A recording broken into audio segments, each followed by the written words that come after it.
100 years later, the Negro is still languishing in the corners of American society and finds himself in exile in his own land. Now, have you ever wondered what that passage meant from Martin Luther King's I Have a Dream speech? I did, and what I found was one of the biggest secrets that's not really a secret at all, except to many African Americans, is they are not descended from Africans.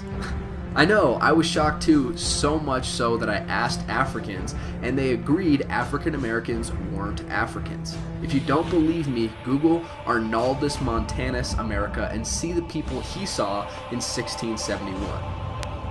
Perhaps millions of Judeans were sold into slavery, into Africa, into Rome,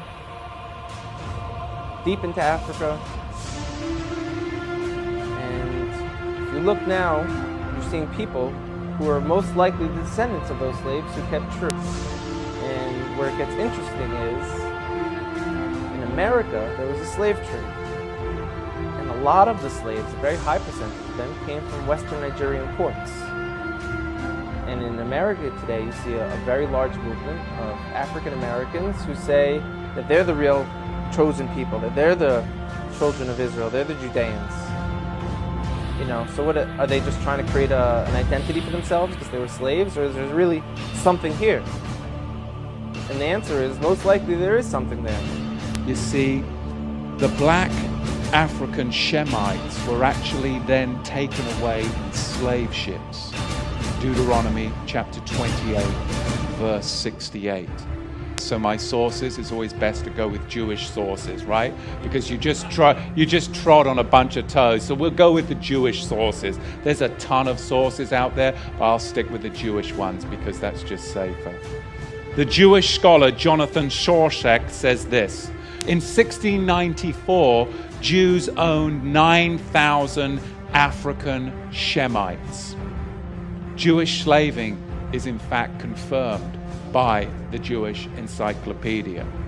So in the days that we live, there's nothing more important than this Melchizedek message to the true Shemites. Because this Melchizedek message of the true Shemites is the solution. It is the solution to the Palestinian problem. It is the solution to the Black Lives Matter that is being fomented by the synagogue of Satan. It is the solution to racial tensions, segregation, that is all part of the synagogue of Satan's plot for Yahweh's people to fight amongst themselves based upon the color of our skin. That is ridiculous, but that is what they want, so that we keep our minds off of them as the true slavers. Blacks of America, it's you. You are the true Hebrews. You are the true Hebrews from the Bible.